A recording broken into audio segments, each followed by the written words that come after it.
আপনি ঝুঁকি নিতে রাজি আছেন? হ্যাঁ, আমি ঝুঁকি নিতে রাজি আছি। যদি ফেল করেন? ওই যে কথা আছে, একবার না পারলে দেখো শতবার, চেষ্টা করবো আবার পুনরায়, কিন্তু হার মানবো না। আপনাকে তো একটু গরু পালন করতে গেলে আপনাকে ধৈর্য রাখতেই হবে, হতাশ হওয়া যাবে না। আপনাকে যত ধৈর্য ধরে থাকতে হবে, ঠিক আছে, আপনাকে অপেক্ষা করতে হবে। আপনি রাতারাতি পাবেন না। 4 বছর 5 বছর চাকরি পিছনে না ঘুরে সে যদি ছোটখাটো পরিসরে যদি ছাগলই বলেন কিংবা গরু বলেন, দুইটা থেকে যদি শুরু করে উদ্যোক্তা হয়, তাহলে তার 4-5 বছরে আশা করা যায় তার লাইফ সেটেল হওয়ার মতো পজিশনে সে চলে যাবে।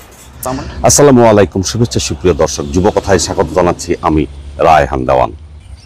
খামার শুধু গরু পালনের জায়গা নয়, এটি একটি দেশের অর্থনৈতিক উন্নয়নের আশ্রয়।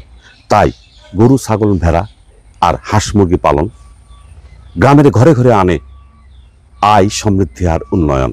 তাই তো যুবকথা বেকার যুবদের উদ্বুদ্ধ করে, অনুপ্রেরণা দেয়, যাতে করে তারা চাকরি না পাইলে হতাশ নয়, খামার করে জীবিকা নির্বাহ করার জন্য, আত্মকর্মী হওয়ার জন্য, উদ্যোক্তা হওয়ার জন্য।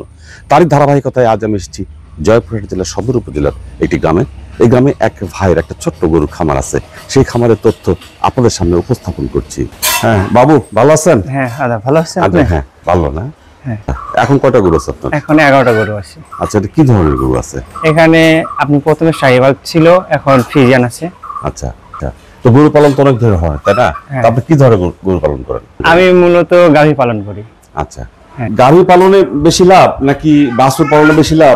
বেশি লাভ আপনার হচ্ছে গাভীতে বেশি লাভ। মূলত দুধ উৎপাদন হচ্ছে, আপনি ওখান থেকে যেগুলো বাছুর পেয়ে যাচ্ছেন সেগুলো আপনি ইচ্ছা করলে মোটা বাজার করাতে পারেন, আবার হচ্ছে বাজারেও বিক্রি করতে পারেন, আর ওখান থেকে আপনি গরু উৎপাদনও করতে পারেন। তার মানে ওখান থেকে 3 ধরনের উপার্জন হয়, দুধ থেকে, হ্যাঁ, বাছুর থেকে, আবার ওই বাছুরটাকে বড় করলে আবার মোটা বাজার। হ্যাঁ। আচ্ছা, তাহলে এটা মূলত বাজার থেকে ক্রয় করা। আর কতদিন আগে? বেশি দিন হয় না, এগুলো মাস খানিক আগে ক্রয় করছি। কত দিয়ে কিনেছেন ওটা? ওইটা কিনেছিলাম 60,000 দিয়ে। আচ্ছা, তো এটা কি উদ্দেশ্যে কিনলেন, কেন কিনলেন? এটাকে মূলত হচ্ছে আমি গাভী করব, ওখান থেকে বাচ্চা নিব আর উৎপাদন বাড়াবো। আচ্ছা, তাহলে গাভী করতে গেলে এটা কতদিন পালন করতে পারো? এটা গাভী করতে গেলে এখনো মূলত আপনি 3 থেকে 4 মাস পর্যন্ত হিট আসবে গরুটা। আচ্ছা, এটা ফ্রিজিয়ান গরু আপনার 14 থেকে 16 মাসের মধ্যে হিট আসে। এটা 57,000 দিয়ে ক্রয় করছিলাম। কতদিন আগে? এটাও মনে করেন আপনার 45 দিনের মতো হচ্ছে, 1-1.5 মাস। এটা শিং কিন্তু অনেকটা উঠে গেছে। এটার বয়স কত মাস হতে পারে? এটার বয়স আপনার 12-14 মাসের মতো বয়স। এটা থেকে কি আশা করছেন? মূল উদ্দেশ্য হচ্ছে গাভী করার জন্য। আর ক্রয় করা গরু এটা হচ্ছে আপনার 25 দিনের মতো হচ্ছে গরুটা ক্রয় করা। এটা 66,000 দিয়ে কিনছিলাম। এটা ওই একই উদ্দেশ্য, যেগুলোকে আমি গাভী করার জন্য। এটাও আমার ক্রয় করা গরু, এটা 55,000 টাকা দিয়ে ক্রয় করছিলাম। কতদিন আগে? এটা দুইটা একদিনই ক্রয় করে নিয়ে আসছি। এগুলো হচ্ছে শাহিওয়ালের, হচ্ছে দেশি গরু থেকে শাহিওয়াল, আমি বাড়ির যেগুলো দেশি গরু ছিল ওগুলো থেকে বীজ দিয়ে বের করে নিয়েছি। হ্যাঁ। এটা কি জাতের? এটা হচ্ছে আপনার গিরি, ইন্ডিয়ান গিরি যেটাকে বলে আর কি। আচ্ছা, এর কতদিন কিনেছিলেন, কতদিন আগে? এটা ক্রয় করা আমার 50 দিন হচ্ছে। এটা ক্রয় করছিলাম 66,000 টাকা দিয়ে। এটা আমি হচ্ছে গাভী বানাবো। আচ্ছা, তো এটা রেজাল্ট কেমন আসবে আপনি কি বুঝতে পারতেছেন?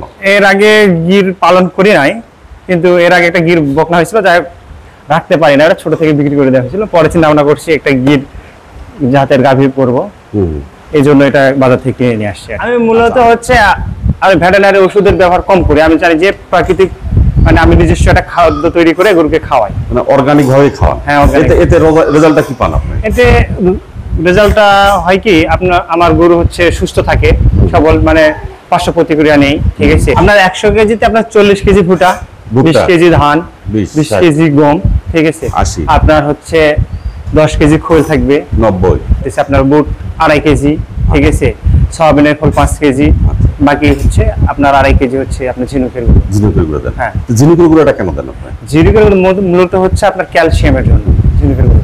এগুলো বানাতে আপনার প্রতি কেজি খাবারে কত টাকা পড়ে? আর প্রতি কেজি 42 থেকে 44 টাকা খরচ পড়ে প্রতি কেজিতে।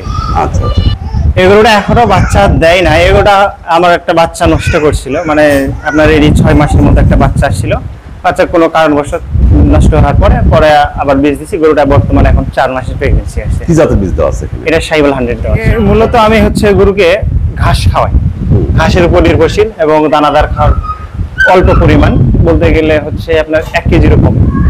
তার মানে গরুটার পেছনে সারাদিনে খরচ মাত্র 50 টাকা? 50 টাকা সর্বোচ্চ। সেটা দানাদারেরই? দানাদারের। আর ঘাস কতগুলো আছে আপনার? ঘাস আছে আপনার 35 কাঠা, মানে আপনার 56% ঘাস আছে। আচ্ছা, তো প্রায় 1.5 বিঘা পার। হ্যাঁ। আচ্ছা, এটাও আমার বকনা। এটা হচ্ছে বাড়ি, মানে গরুর বাচ্চা। বয়স? বয়স এটা প্রায় 2 বছর কাছাকাছি। এটা দেশি গাভী, এটা 5 মাস রানিং প্রেগন্যান্সি। এটা কি জাতের বীজ দেওয়া আছে? এটা শাহিওয়াল 100 বীজ দেওয়া আছে। এটাও আমি দেশি গরু থেকে শাহিওয়ালের বীজ দিয়ে মানে নিজের হচ্ছে উৎপাদনের জন্য ইয়ে করছি আর কি। আচ্ছা, এর বয়স কত? এটার বয়স প্রায় 2 বছর কাছাকাছি। এটাও এখনো ডাকে আসেনি? না, এখনো ডাকে নেই। একবার ডাক আসছিল হালকা, হ্যাঁ, তো ওইটাকে আমি মিস্টেক করাইছি যে না, মানে পুরোপুরি ডাক না আসা পর্যন্ত বীজ দিব না গরু। আচ্ছা, তার মানে ঘাস দেই মানে যতটুকু লাগে এদের নির্দিষ্ট মাপ করে দেয় না। সাধারণত মানে এদেরকে দেখি যে পেট ভরা অবধি যতটুকু ঘাস লাগে আর কি, সারাদিনের জন্য ততটুকু ঘাস দেই। দানাদার খাবার দানাদার একটু মানে পরিমাণে আপনার ধরে নেন 500 থেকে 700 গ্রামের মতো। আচ্ছা আচ্ছা আচ্ছা, আপনার পড়াশোনা কত দূর? আর পড়াশোনা অনার্স পাস। কি সাবজেক্ট? ইকোনমিক্স। পাস করেছেন? হ্যাঁ, অনার্স কমপ্লিট হয়েছে। চাকরি করবেন না? না, আমি মূলত মানে এগোচ্ছি এই উদ্যোক্তার দিক দিয়ে, মানে দিকে খামারের দিকে এগোচ্ছি।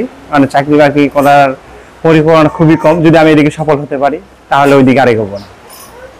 তার মানে কি আপনি ধরে নিয়েছেন যে আপনি চাকরি করবেন না, সেভাবে আপনি উদ্যোক্তা হওয়ার জন্য চেষ্টা হ্যাঁ, চালাচ্ছেন? চেষ্টা তাই তো? চালাচ্ছি। হ্যাঁ। আচ্ছা, চাকরি কেন করবেন না?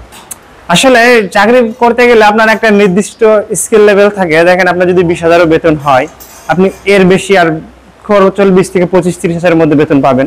আপনার জীবনযাপন স্বাভাবিক অবস্থায় থাকবে। কিন্তু আপনি যদি উদ্যোক্তা হন কিংবা কোনো ব্যবসায়িক হন, সেক্ষেত্রে আপনার যদি ফেভারিট হয় তাহলে আপনি খুব দ্রুত আপনার স্থান পরিবর্তন করতে পারবেন, এমন লেভেল পরিবর্তন করতে পারবেন। কিন্তু একটু ব্যবসা ক্ষেত্রে, উদ্যোক্তা ক্ষেত্রে কোনো ঝুঁকিপূর্ণ আছে। কিন্তু মানুষ একটা কথাই আছে, রিস্ক না নিলে সফল হওয়া যায় না, এই আর কি। এই জন্য আমি চিন্তা ভাবনা করছি যে আমি একটু গরুর দিকে পাশাপাশি ছাগল, হাঁস খাওয়ার পরিকল্পনা করতেছি। তার মানে আপনি ঝুঁকি নিতে রাজি আছেন? হ্যাঁ, আমি ঝুঁকি নিতে রাজি আছি। যদি ফেল করেন? ওই যে কথায় আছে, একবার না পেলে দেখো শতবার, চেষ্টা করবো আবার পুনরায়, কিন্তু হার মানবো না। তার মানে এই দৃঢ় প্রত্যয়টাই আপনাকে হয়তো হ্যাঁ, নিয়ে যাবে এই জায়গায়। হ্যাঁ। আর আপনার এই গরু পালনের অভিজ্ঞতা 6-7 বছর না কত বললেন আপনি? হ্যাঁ, 6 বছরের মতো হচ্ছে গরু পালন। এখান থেকে কি আপনার মনোবলটা কি বৃদ্ধি পেয়েছে যে না? হ্যাঁ, আমার মনোবল অনেক বৃদ্ধি পেয়েছে। আমি এই জন্য আগামী দিনে চেষ্টা করছি যে আরো একটু প্রজেক্ট বাড়ানোর চেষ্টা করতেছি। আচ্ছা, আপনারা শুনলেন পরিতোষের মুখে যে উনি ইকোনমিক্সে অনার্স পাস করেছেন, চাকরি করবেন না, উনি উদ্যোক্তা হবেন। উনি বলছেন উদ্যোক্তা হতে গেলে ঝুঁকি লাগে এবং সেই ঝুঁকিটা উনি নেবেন। এটা তাহলে কিসের ইঙ্গিত বহন করে? নিজেকে সমাজে সুপ্রতিষ্ঠিত করার জন্য আত্মপ্রত্যয়ী একটা মনোভাব ব্যক্ত করেছেন উনি। আমরা সাধারণত জানি যে পড়াশোনা করলে চাকরির পিছনে দৌড়াতে হবে, চাকরি খুঁজবে, কিন্তু তার বিপরীতে উনি দাঁড়িয়েছেন।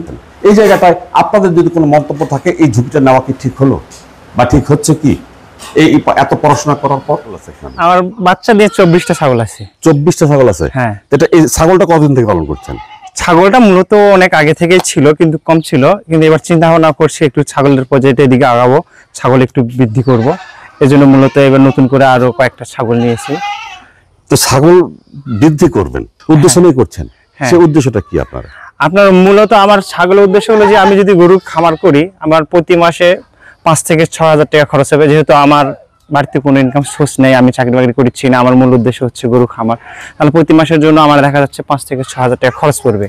এগুলো করতে গেলে তো আমি একটা গরু বিক্রি করতে পারবো না।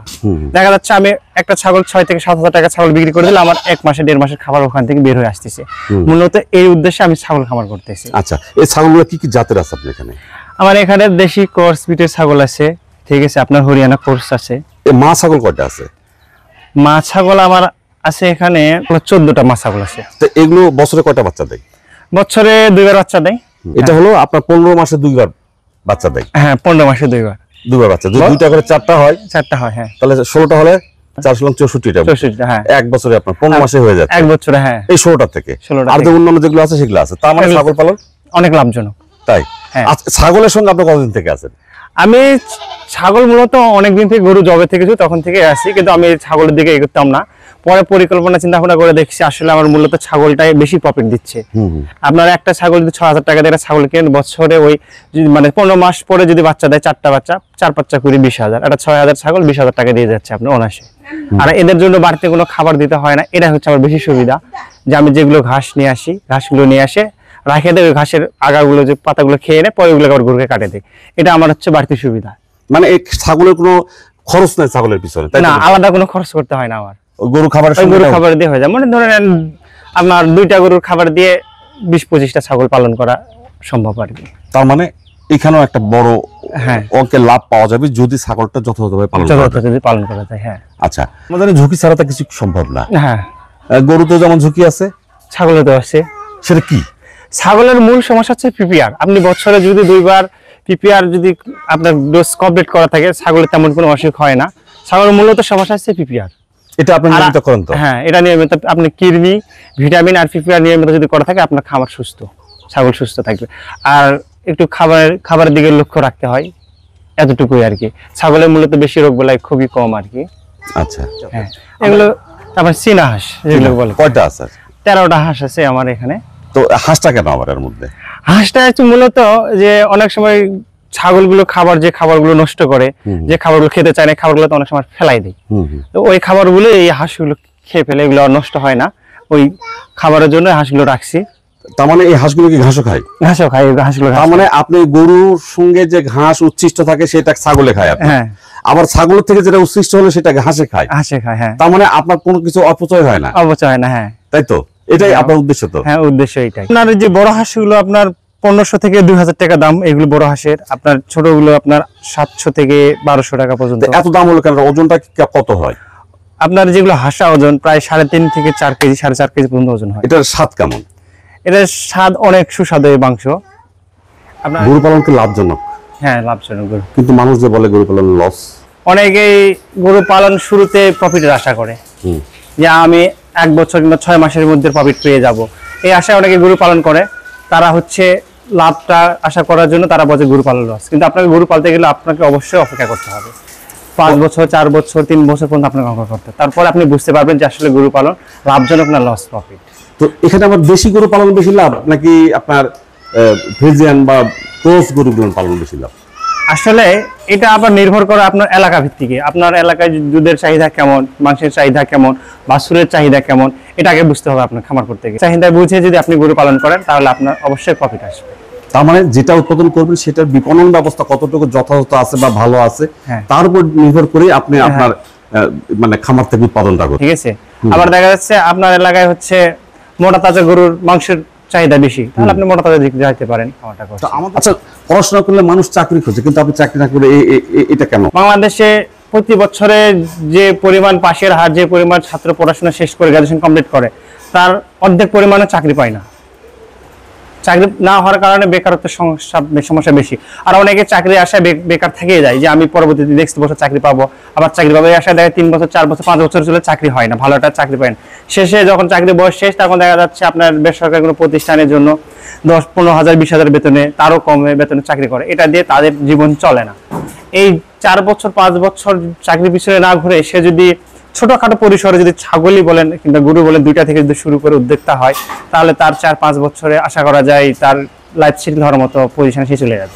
তার মানে একটা সামাজিক অবস্থান তার তৈরি হয়ে যাবে। তৈরি হয়ে যাবে। আচ্ছা, এই তো। আর যারা হতাশাগ্রস্ত আছে তাদের জন্য একটু কিছু বলবেন?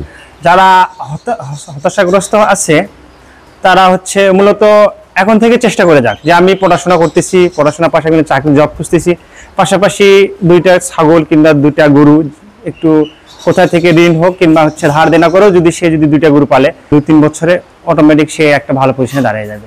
সুপ্রিয় দর্শক, এখন ওনার কথায় একটু কথা বলতেই হয়। সেটা হচ্ছে, আমি বারবার কিন্তু বলি যদি আপনারা হতাশ হন, খামার করতে চান। উনি কিন্তু বললেন যে আমাদের দেশে যে পরিমাণ গ্রাজুয়েশন করেন তার অর্ধেক পরিমাণ চাকরি পান, বাকিরা বেকার থাকে। তাহলে বেকার তো থাকবেই, কারণ কর্মসংস্থান নাই, সরকারিভাবে নাই, বেসরকারিভাবে নাই, নতুন করে কল কারখানা ইন্ডাস্ট্রি তৈরি হচ্ছে না। তাহলে নিজের কর্মসংস্থান নিজেকেই করতে হবে, তাহলেই বেকারত্ব দূর হবে। আর বেকারত্বের কারণে যে সমস্ত সামাজিক সমস্যার সৃষ্টি হয় সেগুলো দূর হবে। তো পরিতোষ, আপনার সঙ্গে অনেক কথা বললাম, আর আপনি আমাকে যুব কথাকে সময় দিলেন, এর জন্য ধন্যবাদ। আর যদি কেউ যদি আপনার কাছ থেকে একটু সহযোগিতা চায়, আপনার মোবাইল নাম্বার দেওয়া থাকবে, একটু সহযোগিতা করবেন। অবশ্যই করব।